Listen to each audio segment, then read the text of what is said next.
Come on, Snake.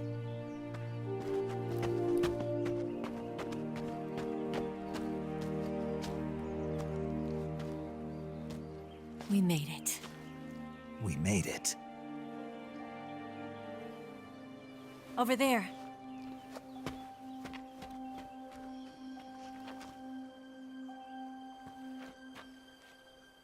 It's the boss, isn't it?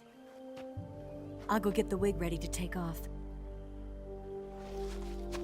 Right. I'll leave you two alone. But come back in one piece, okay?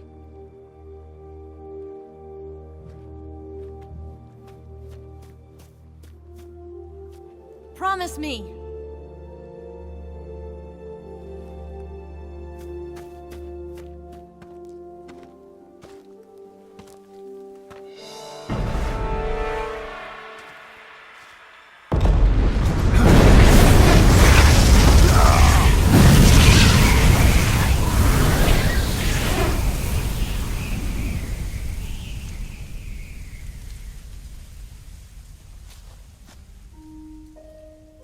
Life's end. Isn't it beautiful? It's almost tragic. When life ends, it gives off a final lingering aroma.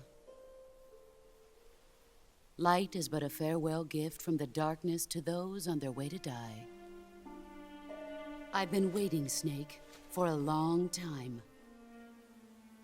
Waiting for your birth, your growth, and the finality of today. Boss. Why are you doing this? Why? To make the world one again. The world used to be whole. But with the end of the Second World War, the philosophers began to fight amongst themselves, and the world was torn apart. The Cobras, my comrades who trained and fought alongside me, were torn apart as well. The foibles of politics and the march of time can turn friends into enemies just as easily as the wind changes. Ridiculous, isn't it? Yesterday's ally becomes today's opposition, and this Cold War? Think back. When I was leading the Cobras, America and Russia were fighting together. Now, consider whether America and Russia will still be enemies in the 21st century. Somehow I doubt it. Enemies change along with the times, the flow of the ages, and we soldiers are forced to play along. I didn't raise you and shape you into the man you are today just so we could face each other in battle. A soldier's skills aren't meant to be used to hurt friends. So then what is an enemy? Is there such a thing as an absolute timeless enemy? There is no such thing, and never has been. And the reason is that our enemies are human beings like us. They can only be our enemies in relative terms. The world must be made whole again. The philosophers must be reunited. I will devote my skills to that purpose. And with the Colonel's money, I will achieve that end. Just as I once created the Cobras. They are my family. I may no longer be able to bear children, but I still have a family. It was November 1st, 1951. I was in the Nevada desert participating in atomic testing. The name Nevada is derived from Spanish, covered in snow, white as snow. And snow is exactly what I saw in that Nevada desert. It froze my blood white. Snake, you were an atomic test subject, weren't you? On Bikini Atoll. That's part of the reason I was drawn to you. You and I are alike. We're both slowly being eaten away by the karma of others. We'll never have the chance to die peacefully of old age. We have no tomorrow. But we can still have hope for the future. In 1960, I saw a vision of the ideal future from space. 3 years earlier, the Soviet Union had succeeded in launching Sputnik, the first man-made satellite in history, into orbit. This came as a huge shock to the United States. In response, America threw everything it had into its own manned spaceflight project, the Mercury program. Even as the Soviets seemed poised to send their first man into space, America was still experimenting with chimpanzees and rockets. The government wanted human data. So they secretly decided to send a human being into space. I was the one they chose. At the time, they didn't have the technology to block out cosmic rays, and whoever they sent up would inevitably be exposed to heavy radiation. That's why they chose me. After all, I'd already been irradiated once. Of course, you won't find any of this in the history books. I could see the planet as it appeared from space. That's when it finally hit me. Space exploration is nothing but another game in the power struggle between the US and the USSR. Politics, economics, the arms race, they're all just arenas for meaningless competition. I'm sure you can see that, but the Earth itself has no boundaries. No East, no West, no Cold War. And the irony of it is, the United States and the Soviet Union are spending billions on their space programs and the missile race, only to arrive at the same conclusion.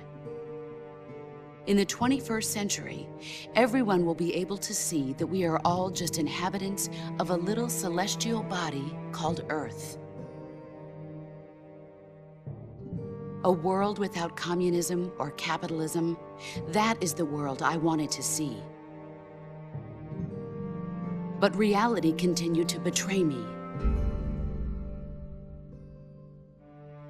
In 1961, I was sent to Cuba, to Bahia de Cochinos. It was part of a CIA-sponsored invasion under the guise of taking Cuban exiles back to their country. But the US government betrayed them. Our weak-kneed president held back their air support. Defenseless, the exiles were annihilated by the Cuban army. All I could do was watch in silence. I was set up by the very country I'd sacrificed so much for, by the very government I dedicated my life to defending. I was driven from the surface world, and I went underground. Then, 2 years ago, I faced the sorrow, my old comrade in battle. He was my friend. But one of us had to die. I was left with no choice.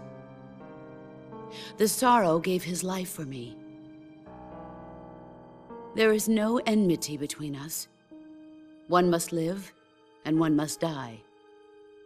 That was the mission.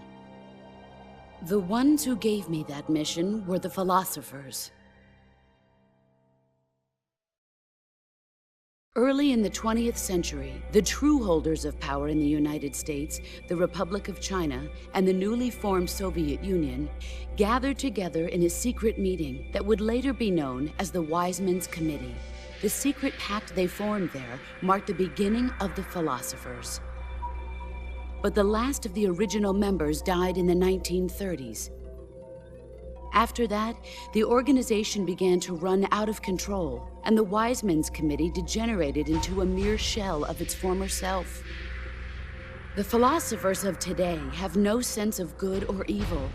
Their influence extends to countries and organizations involved in every aspect of every war. They have become war itself. That's how they operate. The sacrifices of war cause a shift in the times. This shift leads to renewed conflict, and in turn triggers the next war. Like a nuclear chain reaction, each conflict sparks countless others, forming an endless spiral that will continue on for eternity. Do you understand what I'm saying, Snake? By consuming me and you, the philosophers intend to keep that cycle going forever. It was my father who explained all of this to me.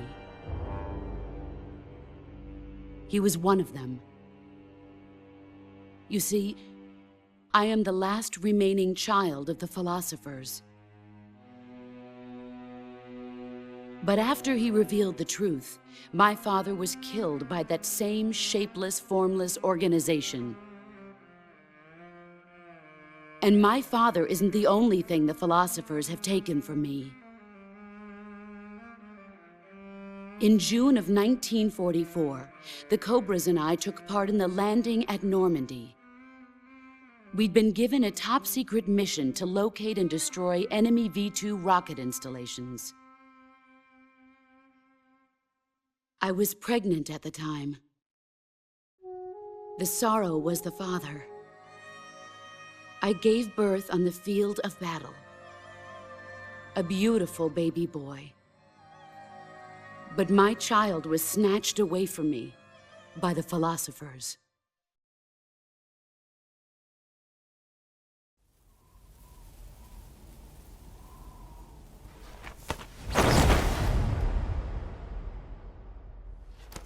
Look at this scar. This is proof that I was once a mother. I gave up my body and my child for my country. There is nothing left inside me now. Nothing at all.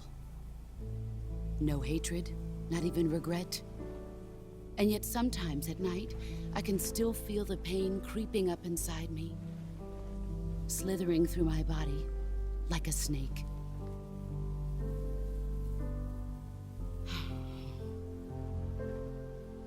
I've never talked this much about myself before. Thanks. Thanks for listening to me.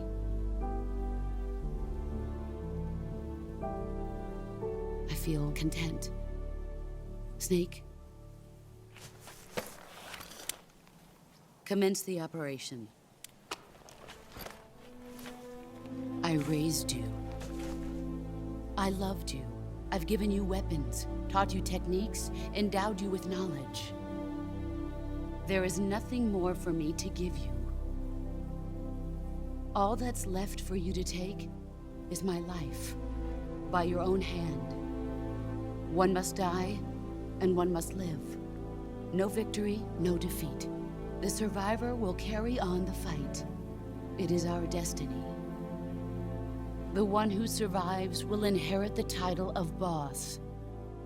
And the one who inherits the title of boss will face an existence of endless battle. I'll give you 10 minutes. In 10 minutes, MiGs will come and bomb the hell out of this place.